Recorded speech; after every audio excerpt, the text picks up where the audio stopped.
A little chilly, but sunny.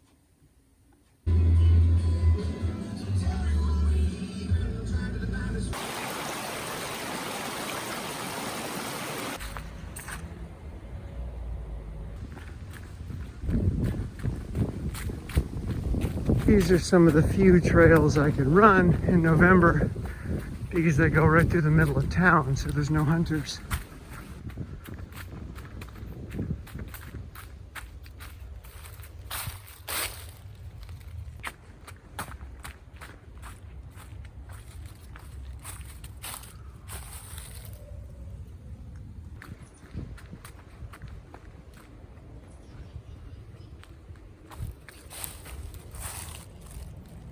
BU.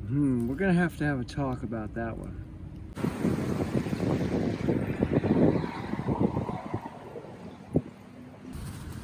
Sometimes I just feel like walking. Just finishing up a midday run. 5.25 miles in 57 minutes. Mostly running, some walking. Did what I call Bigfoot light, which is kind of a long, powerful stride, really working the back push off. So working my glutes and hamstrings. I kind of launch myself forward like a cross-country skier using the old classical technique. And when I don't feel like running, I'll often drop into that Bigfoot light, and it feels really good. And keeps me going until I feel like running again, and then I start running. So I just let it do its thing. So today was obviously pretty slow, averaging less than 10 minutes a mile, and that's totally fine. I do that quite a bit. So now to head home and do some work on the projects at my family's house. See ya. Vegan pumpkin pie. Looks like Arizona. So it's after dinner and I'm back at the studio going to do some elliptical. But before I do, I want to address that stone that I found in the woods today. The one that said some version of be you, be yourself, just be you.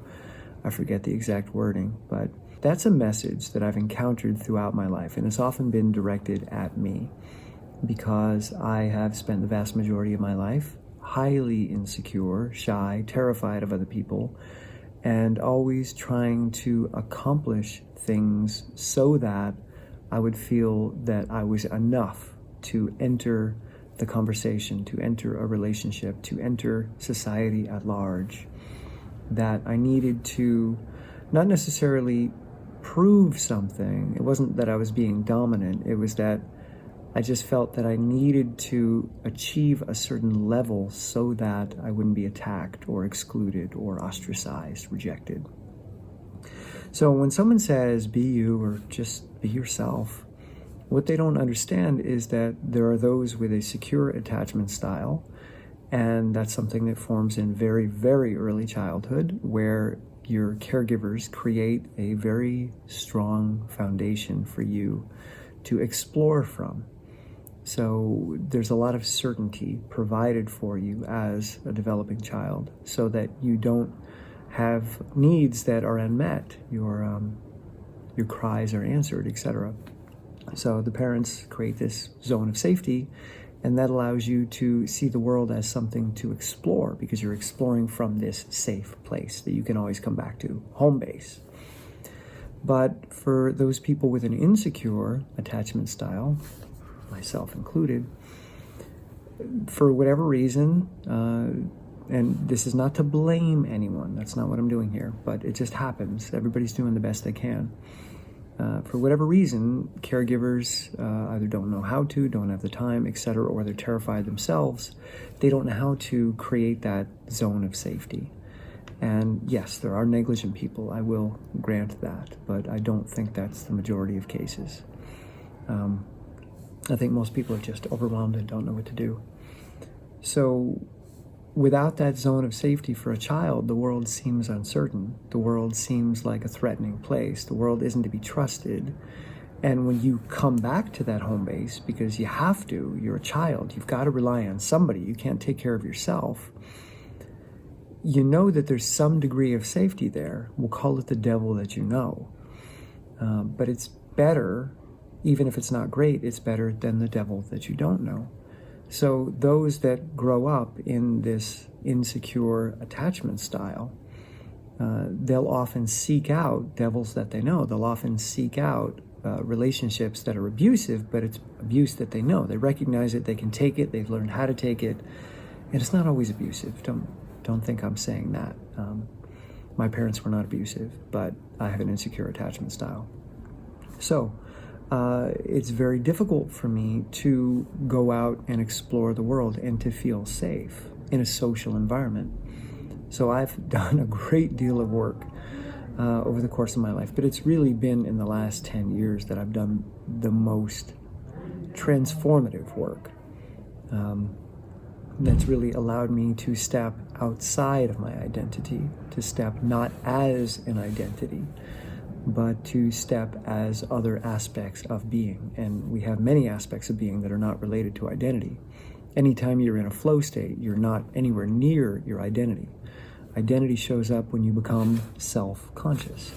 So when you become conscious of self, that you have one, and if it's an insecure one, I'm around other people and they're not my home base people, so this is kind of scary. What do I do?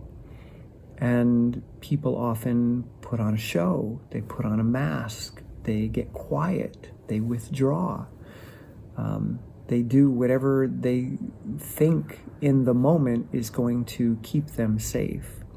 If I put on a show for someone, if I impress someone, then maybe they'll like me, maybe I'll be safe, maybe they'll become a home base for me, I don't know. But if I'm just me, there's no way in hell they're ever going to accept me. Just me is not enough. So someone will say, just be yourself. Well, that is myself. Self as identity formed in the midst of an insecure attachment is always going to be like that. So the people that say just be yourself have a secure attachment style, or they're in denial about having an insecure attachment style. So what I've had to do is learn how to embrace that insecurity, and that's been a big part of my work, working with the insecurity, going to the places that scare me. And so in that sense, just be you is a good idea, but it's not about being your identity. It's about being everything that you are, including your identity, all of you, and not believing that your identity is all there is and that you constantly need to manage it, that you constantly need to manage others' perceptions of it, because it's overwhelming, exhausting, and you just can't ever keep up, because that insecure attachment is a bottomless pit. It will never be filled. You will never have a home base if you're operating from inside of that identity. So this is what my work is all about, how to step outside of identity and take steps similar to those that you'd take in a flow state, but without all of the jargon and techniques that are commonly sold as the way to get there. All right, I think I babbled enough. Time for some elliptical. See ya. I came to the studio over an hour ago to get onto the elliptical, and so far I have not been able to even touch the machine. And I caught myself going through my process for moments like this, when I'm in the midst of kind of a depressive swamp, and it's very difficult for me to move. And I'm talking with you now, so a different kind of energy comes out because I'm socially engaged. But when I'm here on my own without the camera on, this energy is not available to me. So I wanted to try to put into words what it's like for me to go from that place of no movement, no motivation, zero dopamine, which is the neurochemical that not only gets you interested in moving towards things, but also allows you to physically move towards things. So if somebody has a deficiency or defect in the dopamine system, they develop Parkinson's, which is a movement disorder. So dopamine affects conceptual movement. It gets you to desire and want to go towards things, and it helps regulate or modulate physical movement. It does both, conceptual and mechanical. And when you're in a depressed state, you're generally low in dopamine, and it's very difficult to imagine movement, to want things, and then to physically engage as well. So I know that I can't control how people perceive me, but I do know that a lot of people think that I have a great deal of discipline, that I use willpower to overcome and dominate and to push.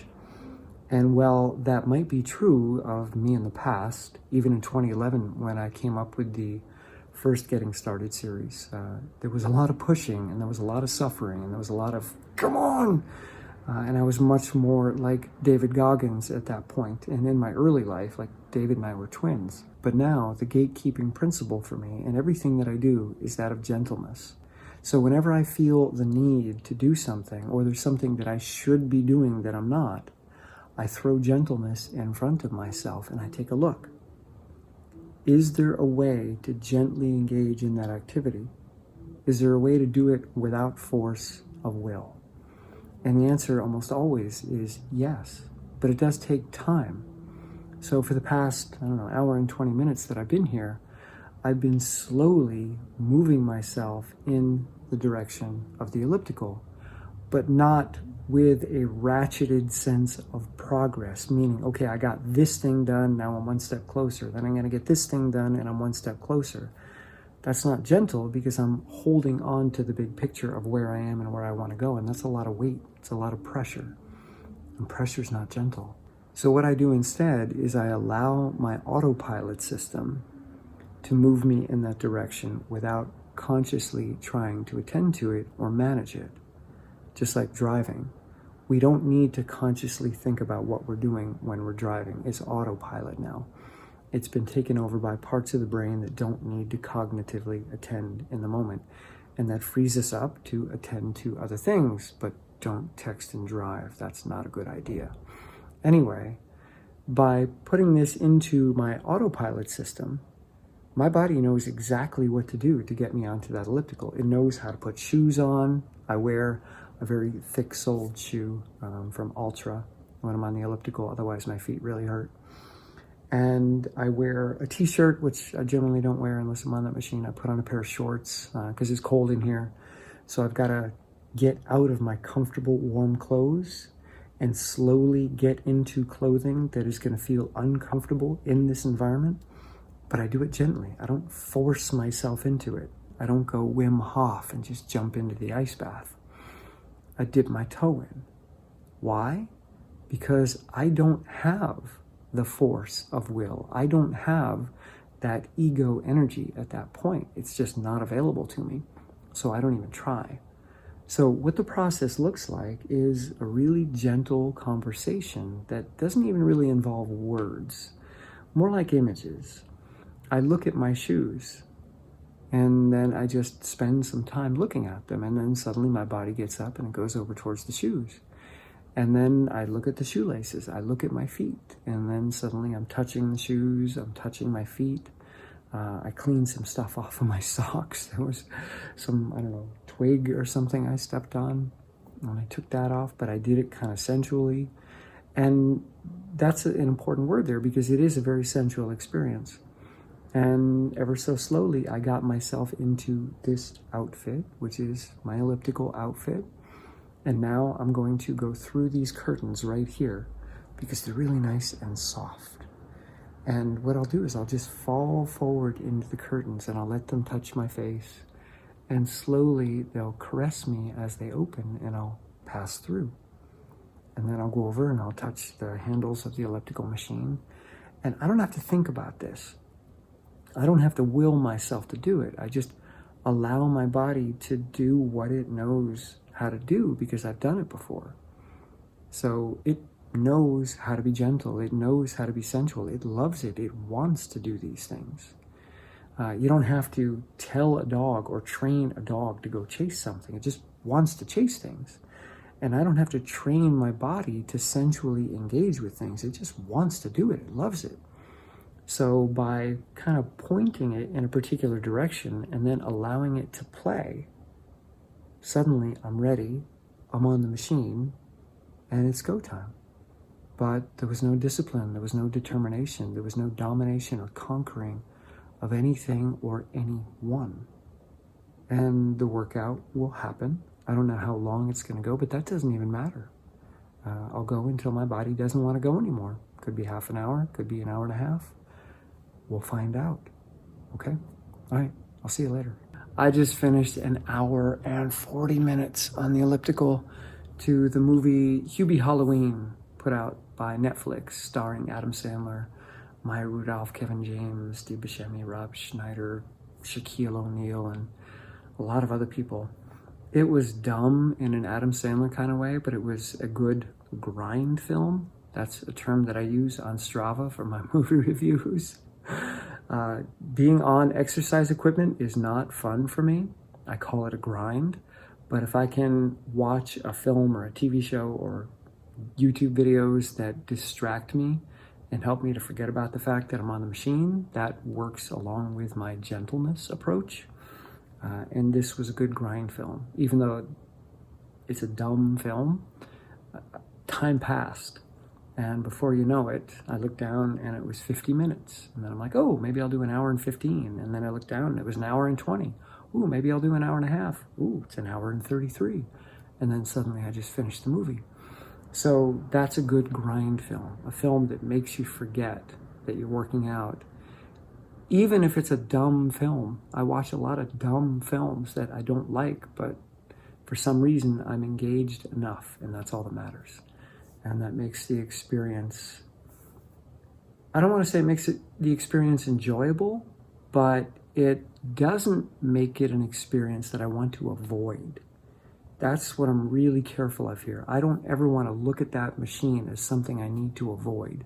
So I want to make sure every experience I have on the elliptical is somewhat pleasant, or at least non-negative. I'm going to make up that new word, non-negative.